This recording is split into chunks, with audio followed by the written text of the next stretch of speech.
Got your mask over here. What? I know, I don't get that. I think I run there. Yeah, like a PH5 years. Yeah. Well, tell them I said that, Brad. Yeah. Oh, it's fine.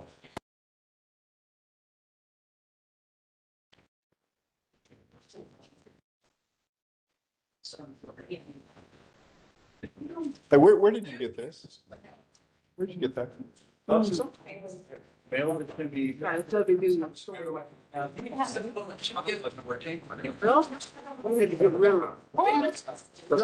would love to have the actual part. Because that would require me to actually. Okay, yeah, please do. What's up, brother? Good, all right? Yeah.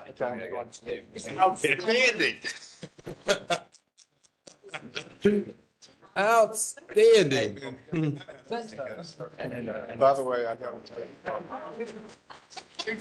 Weston. About our primary business. Once you get out. All this thing was so quick. He said, well, you know.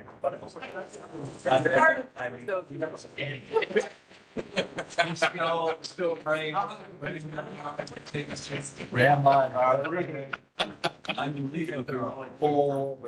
That is awesome. Look at that. Where's this?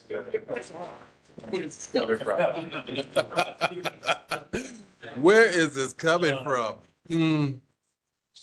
No. Yeah. You mean?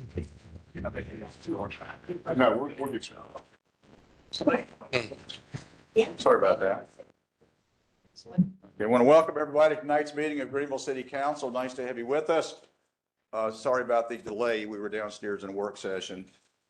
Please rise, as you already have, please rise for invocation. My council member Dworkin, followed by the Pledge of Allegiance. Thank you, Mayor. Most heavenly gracious Father, thank you for all the blessings you've afforded us, especially during this most celebratory time of Passover and Easter, where we can celebrate all that we are able to accomplish under your guidance and love. Please be with all of us here, the city council, and also the folks here and the attendants, and then the people of Greenville, that we continue to improve this city and do it under your guidance and love. With this we pray. Amen. I Pledge allegiance to the flag of the United States of America and to the republic for which it stands, one nation, under God, indivisible, with liberty and justice for all. Thank you. Thank you. Just rolls. Thank all of you for, that was a great Pledge of Allegiance. I tell you what, nobody, it's out there. I appreciate that.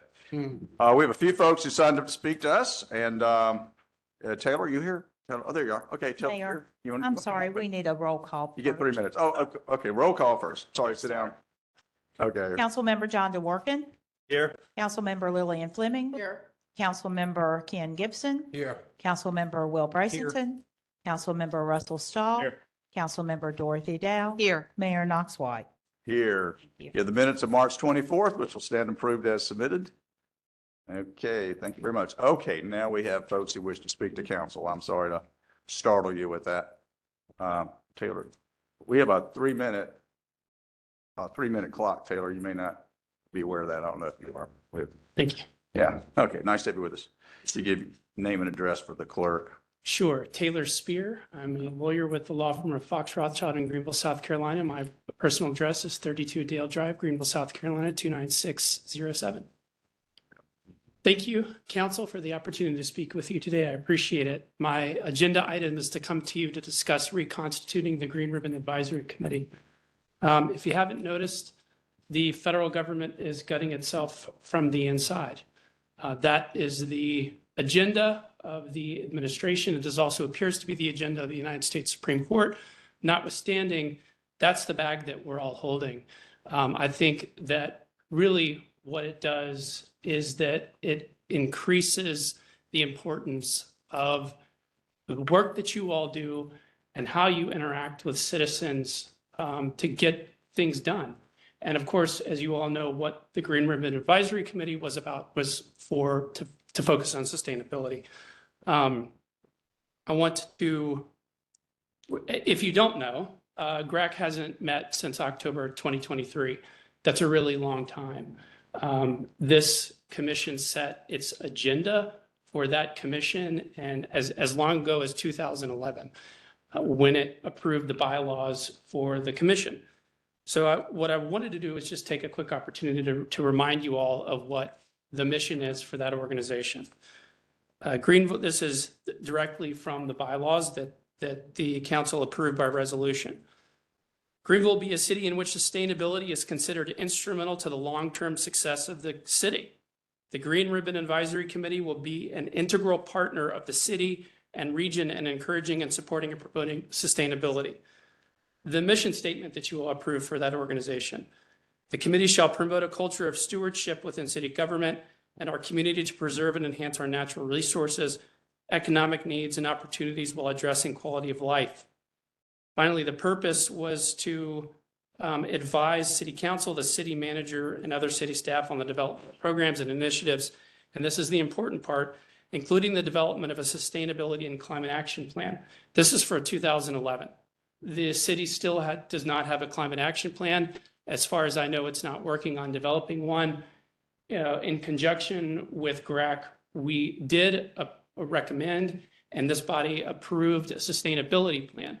When I sat up before you last time to speak in support of that plan, what I told you was it's really lacking. It's not good enough. And what I understood was that we would continue to work through that. We would continue to make it, it would be an iterative process, and we would continue to develop something for teeth with the city, but we haven't done that. So I guess it's simply what I'd ask you is, given what I've read to you about the bylaws, which this body approved, are we meeting our charge to the city to be a sustainable organization? So with that, I'd ask that you reconstitute GRAC. Thank you. Okay, thank you. Ms. Phillips?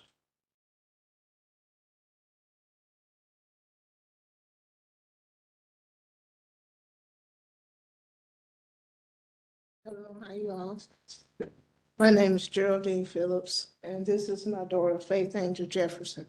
And I was speaking on, and I want to know if I could get some assistance with affordable houses. Because my daughter's handicapped. She can't do anything for herself, walk or talk, or do anything. I've been living at 212 Gower Street for going on 3 years, and I was asked to vacate the premises, which would have been April the 12th. And I had not gotten a response back from them. So someone, he was telling me about, y'all make assist me with affordable houses. We have nowhere to go. And I lived here in Greenville just about all my life. I did nursing when I could, and I worked at Greenville News. And so I was wondering if I could get some help on that or find out which way to go or who could help me with them. She have to have round the clock care. So we've been able to vacate our home. There's nowhere for us to go. So we have to sleep in a car or something like that. So if any kind of way or any kind of assistance, I wondered, could I get affordable housing? I have a Section 8 voucher, and it's hard for people to take them. Either they've been filled up or nobody takes Section 8 vouchers anymore. Okay. All right. Thank you very much. We'll be happy to Okay. talk to you privately after the meeting with some people who probably can assist you. Okay. Thank you. All right. Consent agenda, council. Motion approved. Second. Motion is a second on the consent agenda. Clerk will call the roll. Councilmember DeWorke. Aye. Councilmember Fleming. Aye. Councilmember Gibson. Aye. Councilmember Brazington. Aye. Councilmember Stahl. Aye. Councilmember Dow. Aye. Mayor White. Aye. Regular agenda 15A. An ordinance to provide for the issuance and sale of a not exceeding $10 million City of Greenville general obligation bond to prescribe the purposes for which the proceeds shall be expended, to provide for the payment thereof and other matters relating thereto. Okay. So moved. Second. Motion's, Construction, strict to get, to construct, the replacement of the Stone Avenue Fire Station. It was originally, the construction was originally approved and we had one, five budget at $6 million. Now that the design, is substantially complete, it's more like 8.8 million for construction costs. So just went with a not to exceed 10 to ensure that we had authorized or, adequate approval. We will only issue the for proceeds for the actual amount needed. So right. the lesser of. Any questions following up on, we had some discussion earlier. Yeah, I mean, I just wonder, city manager, if I think we're very judicious in the money we spend, particularly the money we bond. And I hope at one point we talk about the current situation of the current station in terms of the need. It's time. It's time to build a new one. It's time to upgrade, to be able to house the equipment to get our folks in something much better. And I'm not eloquently saying it, but the current situation needs to be remedied, and this is it. Yes, and we have a video that may help say some of those things. If we could go to the. No, we have- I have yeah. a prepared. I thought we had a video, yeah. Yes, I guess we're gonna, okay. Video one moment, and then Councilmember Dow can ask her question. And then we'll go to the video. No question, Stone Ave Fire Department Is that all? needs to be replaced. No question about that. It's in a floodplain, for one thing. I suspect it's reaching that point of we can't buy equipment that can fit through the doors, as was the case with the Augusta Road Fire Station. We did miss the mark a good bit when we said 6 million and now we're at 8.8.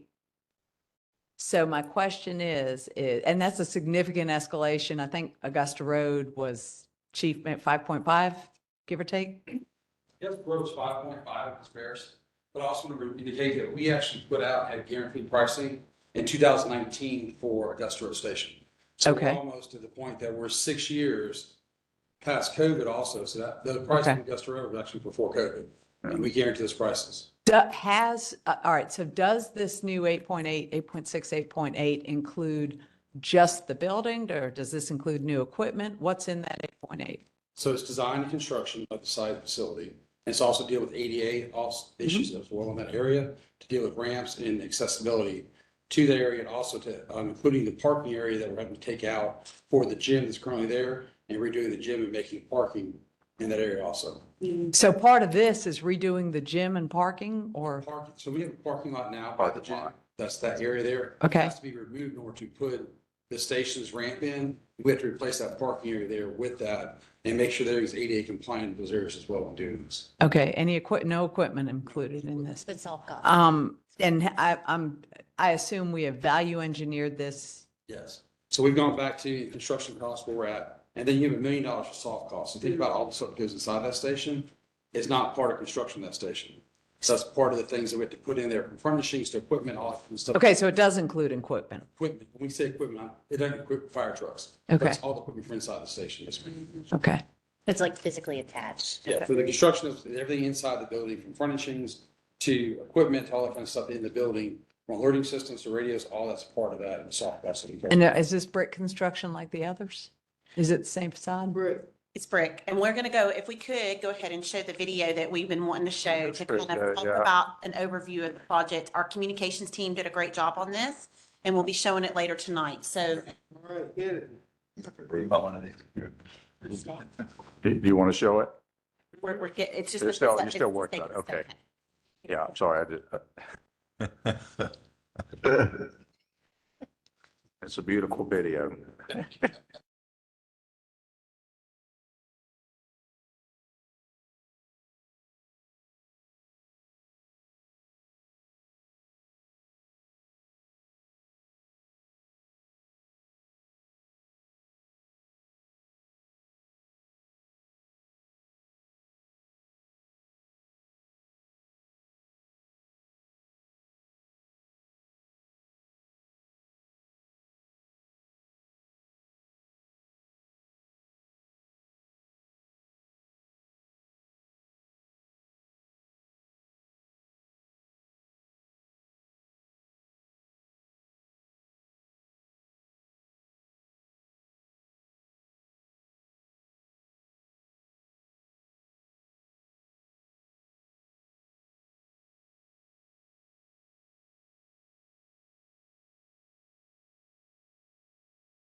buying the property in Augusta Road, for example, but good thing here we moved into our own facility, so good job.